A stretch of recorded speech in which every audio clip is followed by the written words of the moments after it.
What's going on, Washington Commanders Nation? It's your boy Rio Robinson, back with the latest and greatest on the Rambling with Rio YouTube channel, where we ramble about our Washington Commanders. Today is Sunday, August 6th, and we are 5 days away from Washington's preseason opener Friday night at Cleveland, when we go up to play Massage Man and the Cleveland Browns. Revenge game, not so much, but they did end our season last year.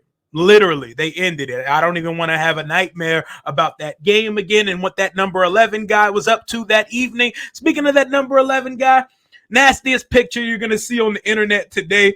Carson's trying to make a comeback, and he had a picture with the Washington practice jersey, Colts shorts, and Philadelphia Eagles helmet on, working out, trying to get him a job somewhere this off season. I was forced to see it and hurt my eyes, so now you're going to be forced to see it too. Lay your eyes on one Carson Wentz. But yeah, back to regularly scheduled programming. Washington had its first practice since all hell broke loose in the chippy practice that was day 9. They went into day 10 today, had a couple new entries on the injury report. Logan Thomas missed another day with a strained calf, I believe, and Curtis Samuel was pulled out of team drills during the final session by Eric Bieniemy. Seems a little precautionary. We were wondering in the group chat, is that injury related? Is it a Curtis isn't happy with his role? Is Diami supplanting him on the roster? None of that's the case. He's just a little gimpy, and they're just taking care of a starter, a guy we know needs to be healthy for week 1 for this offense to go. And speaking of this offense going, I'm here to tell y'all things are going to be okay offensively.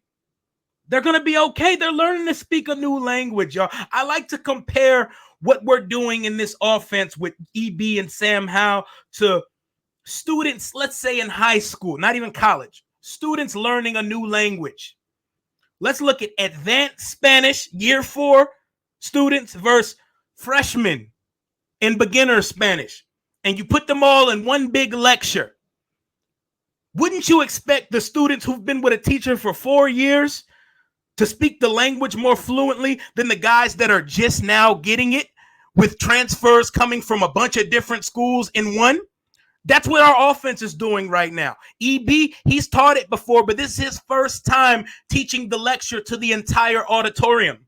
Sam Howell, he went from learning French last year to learning Spanish or English this year in his second year. He's learning his second language in 2 seasons as a quarterback.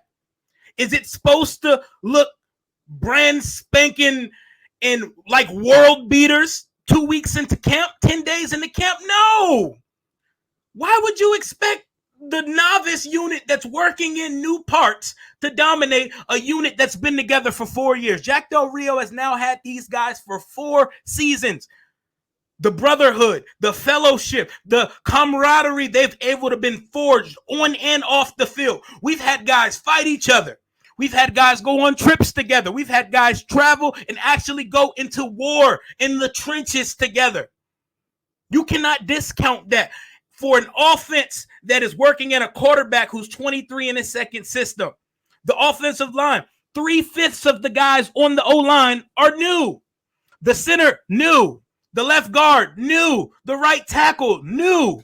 Cosme and Leno are the only incumbent starters on the line. And Cosme's still getting used to playing a new position. He's probably our best lineman, to be frank about it. He's the most talented, the highest drafted, best lineman on this roster as we speak. And from everything we've heard and I've seen up close in camp, he's been battling with Daron Payne and them boys. He's big, he's nasty, and I think he's going to make one fine right guard, but give the offense some time and everybody pump the brakes. And like Roger said, relax and let EB cook.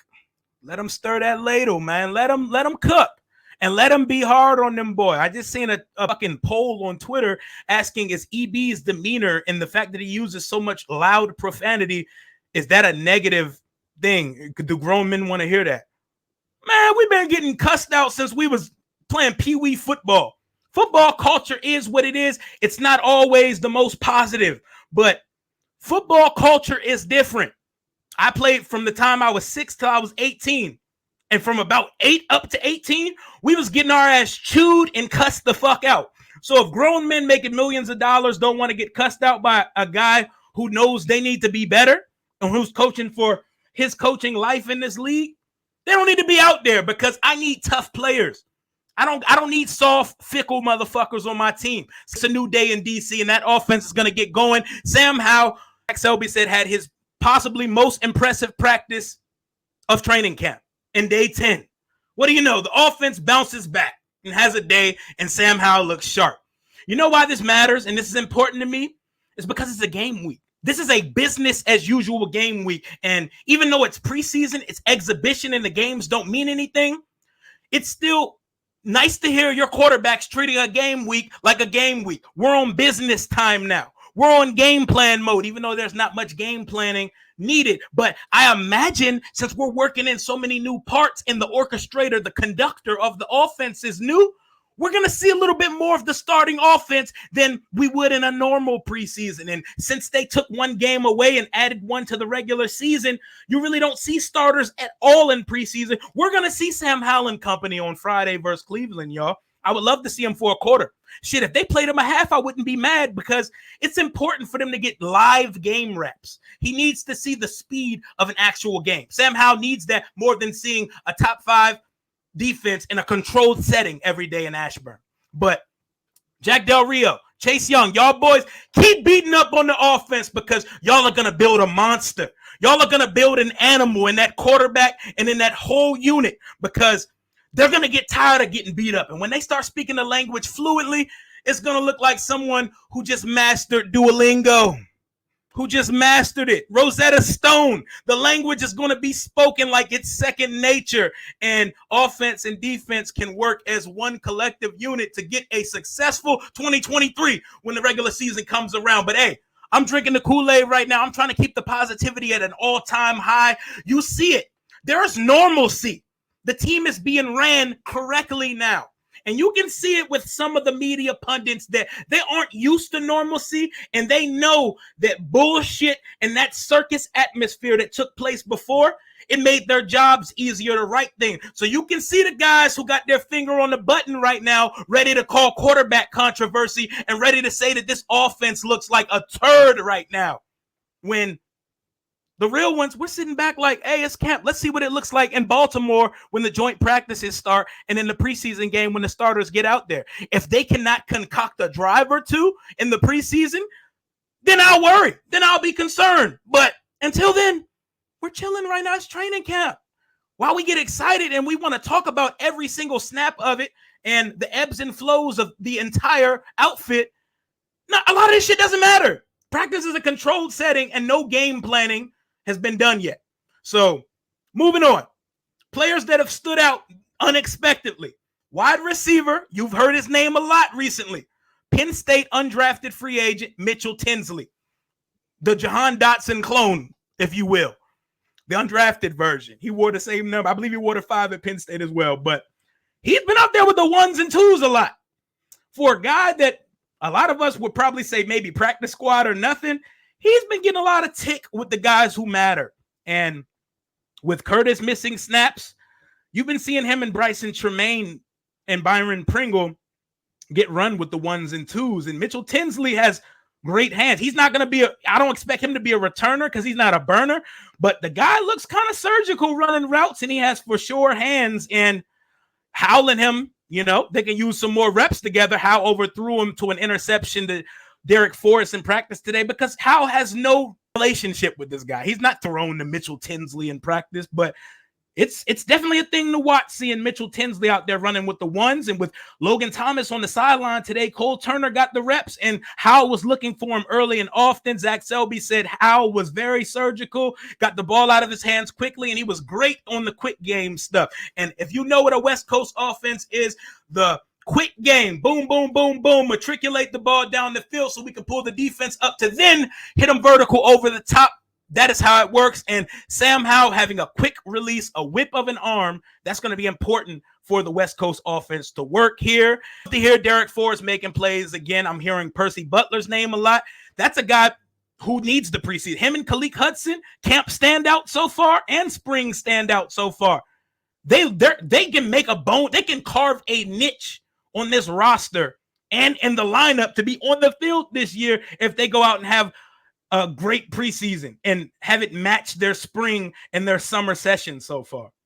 I'm excited, man. I'm excited. We should be excited right now. Nobody should be Debbie Downing over training camp or the fact that our defense has been dominant, because we need them to be top 3. We need them to be elite this year. 6 first rounders, 4 in one unit, 2 in which are looking to get the contracts like the other 2 in the between them. There's no reason for the defense to not be dominant. And Chase Young is stacking good days of practice. To add to my bold prediction, I think he might be back for real, y'all. I think working with Larry Johnson, the not picking up the 5th-year option and taking that bionic Stone Cold Steve Austin style knee brace might have been everything Chase needed to get back to 2020 Ohio State Chase Young. Dominate, baby. 10 sacks or more. Honestly, we should not put a ceiling on what Chase Young can be if he puts it together and learns how to use his hand and has a consistent and steady pass rush plan. Love hearing Chase Young stacking good days in practice. Love hearing the offense bouncing back and having a good day today. I believe there's only 7 or 6 open sessions left of training camp for fans to come see. I believe it ends on the 18th or 19th. When I find the correct date, I will let you guys know. And I want to go off on a little rant before we get out of here. I got a couple things on my mind, and I want to touch on some things before we go. The channel's called Rambling with Rio for a reason. I like to ramble. I like to go off on tangents, especially when it comes to this team that I'm a diehard fan of. Fan policing. Nobody's more fan than the next, so let's not fan police. You see this hat? It says hell. And you see this shirt? I wore this shirt by design. It is a Washington Redskins shirt that I paid for in the past. The name has changed. The name is deemed offensive to some, in which a lot of us can't speak on because we need to stop speaking for oppressed parties that aren't ours. I can't speak for Native American, so I'm not going to tell people whether the name is offensive or not. But clearly it was. But look, the name's not the name no more. If you bought gear, wear that shit. But the team name's not coming back, bro. Y'all can get 1 million signatures on that petition. It's not coming back. And to be perfectly honest, that petition reads like some reverse the election, insurrection, storm the Capitol shit. But hey, I'm going to sip my tea on that one, and I'm going to mind my business. Love the passion. Bring that shit to the field on Sundays and support the team, because that's what I care to talk about. And I'm not going to have my fandom question because I won't sign some pointless ass petition because I'm not crying myself to sleep every night over the name of my favorite football team. I'm out there during the spring, during the summer, and during the fall. I'm there at every home game each week. I'm in the trenches, and I'm fighting for those in that building because I love my team. You can put this team on the fucking moon, and I will find my way to that goddamn stadium, even if it's like FedEx Field, because I love this squad. And you are no more fan than me because you're crying yourself to sleep in your Redskins pajamas and signing petitions for a name that is never, I repeat, never coming back. Bless y'all. Love the passion. We can use that passion in FedEx Field so we can actually fill up our stadium with our fans instead of opposing teams' fan bases during the fall. Let's properly place our passion, because I don't give a fuck what this team is called. I'm going to bleed burgundy and gold until the death of me, and I'm going to rep this squad if they were called the Flying Ponies of fucking Alaska, because I love it. I was born into it. This team chose me. I didn't choose it, so I'm riding with it till the tires pop. And the tires have popped many times, and we've rode hubcap and spare tires to this very day that we got our franchise back. And the last thing I'm concerned about is the name. Y'all wanted to know what I felt about the name thing. I wish Josh Harris and company didn't reopen the name change pie, but you know what? They did. If more comes on it, we'll talk about it on the channel. But until then, we're talking about what the team name is now, which is the Washington Commanders, and that's the team that I'm going to have a jersey on for, and I'm going to be there every week to support on Sundays because this is my squad. The name isn't great, but in hindsight, 28 of the 32 teams in the league have a stupid-ass name. I don't care about a nickname that much. It ain't that deep. You can lecture me. You can write me a whole goddamn manifesto in the comments about How you feel about the name, I guarantee you by the time you put a period at the end of it, the name is still going to be the Commanders. In 5 years from now, it may be different, but I guarantee you it will not be the REDSKINS Redskins. I will hail to them always. I will hail to whatever follows Washington when it comes to this team. Let's put our passion in the proper place and let's get FedEx jumping week 1 and the rest of the weeks. Let's make a real home field advantage for these players on the field because it ain't that deep. I hail whatever comes after Washington until the death of me. Burgundy and gold runs through my veins. That's all I got for right now. Commander Rio, out.